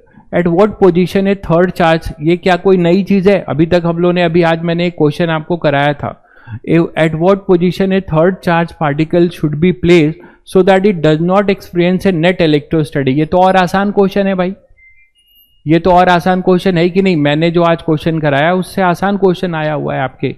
क्यों? क्योंकि मैंने कहा था कि पूरा सिस्टम इक्विलिब्रियम में रहे, उसकी कंडीशन हम लोगों ने निकाली थी। ये तो पहले से बता रहे हैं कि ये दोनों फिक्स हैं, आपने इनको फिक्स कर रखा है, तो इनके इक्विलिब्रियम का टेंशन ही नहीं लेना है आपको। ठीक बात है, आपको इनके इक्विलिब्रियम का टेंशन नहीं लेना है। अब आपके पास जो बचा है, third charge particle should be place, तो वो थर्ड चार्ज पार्टिकल यहां पे इन दोनों के बीच में क्या रखा जाए, उसका मैग्नीट्यूड क्या होगा, और ये देखो उसका साइन भी पूछा गया है। ठीक है, चलिए चेक करते हैं। लेकिन ये चीज ध्यान रहे कि वो हमेशा कैसे होंगे, इन बिटवीन। तो अब आप जरा देखो, ये एक पॉजिटिव है और ये नेगेटिव चार्ज है। अगर आप यहां कोई पॉजिटिव चार्ज रखते हो, third charge particle should be place, अब वो कहां रखा जाएगा ये भी तुम्हें देखना है, वो कहां रखा जाएगा। तो उसके 3 जोन हो सकते हैं, ऐसे क्वेश्चन को ऐसे कर लिया कीजिए, उसके 3 जोन हो सकते हैं ऐसे। एक तो इन दोनों के बीच में, एक -5 के लेफ्ट में और 20 के लेफ्ट में और -5 के राइट में, और एक इन दोनों के बीच में। ध्यान से सुनिएगा, ठीक है। चलिए, तो अब आप देखो कि अगर मान लीजिए आपने पॉजिटिव चार्ज रख दिया, अगर आपने यहां पे पॉजिटिव चार्ज रख दिया कोई, तो बताओ कि पॉजिटिव चार्ज अगर कोई रख देते हो, ठीक, कोई भी चेक करो, तो इसका इसके साथ इधर होगा अट्रैक्शन और इसका इसके साथ इधर रिपल्शन हो जाएगा। तो क्या ये दोनों फोर्स, इसके वजह से भी फोर्स इधर लग रहा है ना, और इसके वजह से भी फोर्स इधर ही लग रहा है, तो कभी भी ये इक्विलिब्रियम की पॉसिबिलिटी बन सकती है भाई। पॉजिटिव चार्ज के लिए बीच में रखोगे तो नहीं बनेगी, ठीक है। तो ये आपने चेक कर लिया। दूसरा देखो, अगर आप इसको नेगेटिव रखते हो, -Q रखते हो, तो इन दोनों के वजह से तो इधर अट्रैक्शन, इन दोनों के वजह से इधर रिपल्शन। तो चाहे मैं पॉजिटिव रख दूं, चाहे मैं नेगेटिव रख दूं, मुझे किसी भी चार्ज के लिए यहां इक्विलिब्रियम नहीं मिलेगा। Either it should be positive और negative, we are not getting any equilibrium, ठीक है। अब कुछ लोगों का आंसर सही आ रहा है, तो यहां से हमने ये चेक किया कि यहां इक्विलिब्रियम नहीं मिलेगा, ठीक है। अब -5 के इधर आ जाते हैं, तो अगर हम पॉजिटिव रखते हैं, तो पॉजिटिव रखेंगे, ध्यान से समझिएगा, इतना आसान नहीं है, आपको ये चीज देखना पड़ेगा। तो अगर पॉजिटिव रखोगे तो -5 माइक्रोकूलम से तो अट्रैक्शन मिल रहा है, ठीक बात है, और 20 माइक्रोकूलम से रिपल्शन मिल रहा है। तो यहां एक पॉसिबिलिटी है कि इन दोनों फोर्स के वजह से, इसके वजह से ये फोर्स इधर मिल रहा है और इसके वजह से एक रिपल्शन इधर मिल रहा है। तो यहां एक पॉसिबिलिटी बन सकती है, ठीक है। तो क्या यहां नहीं बन सकती? नेगेटिव चार्ज के लिए क्या होगा बताओ? नेगेटिव चार्ज में क्या होगा? नेगेटिव नेगेटिव रिपल्सिव, और पॉजिटिव पॉजिटिव रिपल्सिव, तो नेगेटिव के लिए नहीं बनेगा इधर, आप चेक करके देख लो। नेगेटिव होगा तो -5 भी रिपल्सिव फोर्स लगाएगा और प्लस भी रिपल्सिव लगाएगा, तो यहां पे नेगेटिव नहीं पॉजिटिव के लिए बनेगा। अब एक बार इधर भी चेक कर लेते हैं 20, क्योंकि सारे ऑप्शन दे रखे हैं। तो यहां पे अगर आप चेक करते हो, मान लो पॉजिटिव के लिए, तो इन दोनों के वजह से इधर लगेगा और इसके वजह से इधर लगेगा। बताओ, इसके वजह से इधर लगेगा और इसके वजह से इधर लगेगा। लेकिन अब यहां पे एक बात और समझनी होगी कि अगर जिसका magnitude, product of the charges जिसका ज्यादा होगा, मान लो इसकी बात कर रहे हो, इस पे फोर्स लग रहा है Q पे, इसके वजह से ये लग रहा है और ये वाला जो है इसके वजह से लग रहा है। ठीक, तो यहां पर अब ये बताओ कि इन दोनों में प्रोडक्ट ऑफ द चार्जेस भी ज्यादा है इसका और इसकी डिस्टेंस भी कम है। प्रोडक्ट ऑफ द चार्जेस ज्यादा है और डिस्टेंस भी कम है, तो कभी भी इन दोनों का जो रिपल्सिव फोर्स है ये वाला, वो कभी इन दोनों के अट्रैक्टिव फोर्स को बैलेंस नहीं कर पाएगा, ये हमेशा ज्यादा होगा। इस फोर्स को अगर आप बोल रहे हो इन दोनों के वजह से ये जो फोर्स है, ये फोर्स हमेशा इस फोर्स से ज्यादा होगा। क्यों ज्यादा होगा? क्योंकि इसका डिस्टेंस ऑफ सेपरेशन भी कम है और इसका मैग्नीट्यूड भी ज्यादा है। समझ गए? लेकिन यहां पर एक पॉसिबिलिटी ये बन रही है कि जिसका डिस्टेंस कम है, देखो इस चार्ज के साथ, यहां पे मैंने कहा था कि यहां पे हमने जो प्लस क्यू रखा था, इसकी बात हो रही थी, तो इसके लिए डिस्टेंस कम है, डिस्टेंस कम है, तो मैग्नीट्यूड आपका -5 माइक्रोकूलम के लिए डिस्टेंस आपका क्या है? कम है। और मैग्नीट्यूड क्या है? मैग्नीट्यूड जिसका कम होगा तो डिस्टेंस भी कम हो, क्योंकि डिस्टेंस के कैसे होता है? Inversely proportional. तो डिस्टेंस कम होगा तो फोर्स बढ़ेगा कि नहीं भाई? तो जिसका जो है मैग्नीट्यूड कम होगा उसका डिस्टेंस भी कम होना चाहिए। इसका मैग्नीट्यूड कम है तो इसका डिस्टेंस ज्यादा होगा, तभी तो दोनों कंपनसेट करेंगे। समझ गए? तो इसका मतलब हुआ कि हमारा जो ऑप्शन होगा, अगर आप ये एनालिसिस कर लोगे तो आपको ये दो ऑप्शन आप ऐसे ही डिलीट कर सकते हो। ठीक है, अब बचा अपना 5 सेंटीमीटर फ्रॉम, अच्छा ये वैल्यू भी पूछी है, तो वैल्यू पूछी है तब तो निकालना पड़ेगा, तो ये वाली पॉसिबिलिटी आएगी तो निकाल लेते हैं। ठीक है, तो फाइनली हम लोगों ने जो ये डिस्कशन किया, इसमें जो हमें वैल्यू मिल रही है वो -5 माइक्रोकूलम वाली मिल रही है। तो वहां के लिए अब जनरल कुछ x मान लेते हैं, मान लेते हैं कि यहां से x पे रखा हुआ है प्लस q, तो यहां से इसके वजह से एक फोर्स होगा इधर और इसके वजह से इधर, दोनों को इक्वेट करो तो क्या आएगा? k, और यहां माइनस नहीं लिखोगे, बताया है कूलम्स लॉ में हम क्या करते हैं? प्रोडक्ट ऑफ द मैग्नीट्यूड लिखते हैं। तो 5 × q अपॉन x², ठीक है, दिस इज इक्वल टू, इसका क्या हो जाएगा? k 20 × q अपॉन 5 + x का होल स्क्वायर। यही तो करोगे, बोलो। तो यहां से आपका k और q कैंसिल होता है और यहां से तुम्हें मिल जाता है कितना? 5 + x अपॉन x²।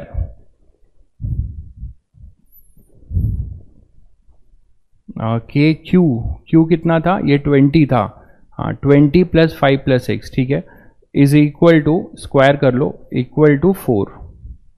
ठीक है, ये इधर ले आया, इसको इधर ले गया, तो 5 + x upon x is equal to, अब यहां दो सॉल्यूशन मिल सकते हैं, +-2, ठीक है, +-2, लेकिन आप वहां से देख लेना कि 5 के इधर होना चाहिए, तो पॉजिटिव वाला हमें लेना है, तो जिसके लिए आ जाए वो ले लीजिएगा आप। तो यहां पे आपके पास आ जाएगा +-2, तो इसमें देख लीजिएगा कि जो x पॉजिटिव लेगा, जिसके लिए +2 के लिए पॉजिटिव आएगा, तो आप +2 के लिए positive 5 + x equal to 2x, तो 5 इज इक्वल टू x, तो x आपके पास क्या आ जाएगा? 5 सेंटीमीटर। अगर आप -2 का सॉल्यूशन लेते हैं तो 5 + x upon x equal to -2 आएगा, तो यहां से आ जाएगा 5 इक्वल टू -2x और माइनस, तो देख रहे हैं आप नेगेटिव आ रहा है, x नेगेटिव आ रहा है, तो x हमेशा हमारा क्या है? इस साइड है, पॉजिटिव, इसीलिए हम -2 हम नहीं लेंगे, ये नहीं लेंगे। ये क्लियर हो गया होगा सबको? ठीक है, तो ये फाइनली आपका आंसर जो होगा 5 centimetre from -5 microcoulomb on the right side, ये आंसर हो जाएगा। क्लियर है? तो ये अभी इसी साल क्वेश्चन आया है, 2 साल पहले। तो देखिए जेई मेंस का जो लेवल होता है वो लेवल अगर आप कॉन्सेप्चुअली पढ़ रहे हैं, बेसिक से पढ़ रहे हैं, तो बहुत आसानी से कर लेंगे। और इसी में जब मैं एडवांस के क्वेश्चंस कराऊंगा तो आपको ये दिखेगा कि सेम क्वेश्चन के लिए how many number of ways आपका थिंकिंग का लेवल बढ़ना चाहिए। फॉर्मूला तो कूलम्स लॉ ही लगेगा, बट उसका जो अभी मैं आगे क्वेश्चंस लूंगा तो आपको और क्लियर होगा। ठीक है, अच्छा अब आपका होमवर्क क्या है? आपका होमवर्क है कि जो बाकी बची हुई स्लाइड्स हैं उसके क्वेश्चंस अटेम्प्ट करना। ठीक है, कल मैं कंटिन्यू करूंगा इन्हीं स्लाइड के साथ, तो बाकी क्वेश्चंस जो आपसे हो पाए एक बार ट्राई मार के आइएगा। ठीक है, चलिए। और आपका एक होमवर्क और है, ध्यान से सुन लीजिए। थोड़ा बहुत आप लोग बेसिक इंटीग्रेशन रिवाइज करिएगा। ठीक है, साइन एक्स का इंटीग्रेशन, साइन एक्स का डिफरेंशिएशन और कॉस एक्स का एक्स की पावर एन, जो बेसिक फॉर्मूले हैं। ठीक है, उसके लिए आप क्या कर सकते हैं, उसको थोड़ा सा रिवाइज कर लीजिएगा, क्योंकि आगे हमें इसकी जरूरत पड़ने वाली है। मैक्सिमा मिनिमा की, हाँ मैं ब्रीफ भी करूंगा। ठीक है, मैं ब्रीफ भी करूंगा, बट आप करके आएंगे पहले से थोड़ा तो और बढ़िया हो जाएगा, है ना। तो आप लोगों को क्या क्या थोड़ा सा देखना है, इंटीग्रेशन, बेसिक मैथमेटिक्स वाला इंटीग्रेशन, डिफरेंशिएशन और मैक्सिमा मिनिमा। बस मैं ब्रीफ भी कर दूंगा, बट ये थोड़ा सा आप अपने लेवल पे भी होमवर्क करिएगा, क्योंकि आगे हम लोग अब इसको यूज करेंगे। ठीक है, चलिए।